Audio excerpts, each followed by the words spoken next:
Welcome to the Slop Farm. Enjoy the video.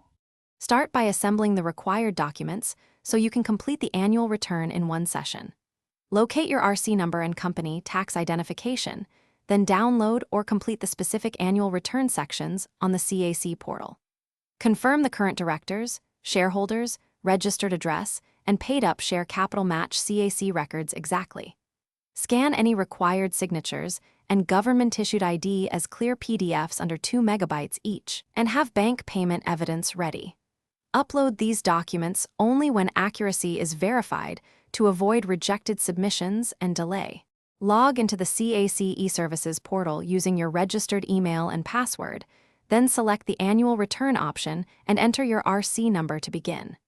Carefully fill every field, double-checking names, addresses, and share capital figures, and attach the scanned PDFs. Use the portal preview to confirm all entries exactly as they should appear. Once you finalize, authorize the online payment and pay the filing fee plus any statutory levies using the gateway. Save and download the submission receipt and the stamped document immediately after payment completes. Understand the compliance timeline so you avoid penalties.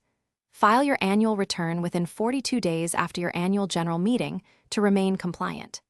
Keep the stamped annual return and digital receipt downloaded from the CAC portal as proof for banks, auditors, and corporate transactions.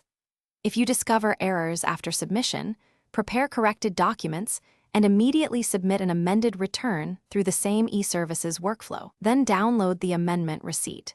Maintain organized annual return records for at least 5 years to demonstrate continuous compliance and simplify future filings.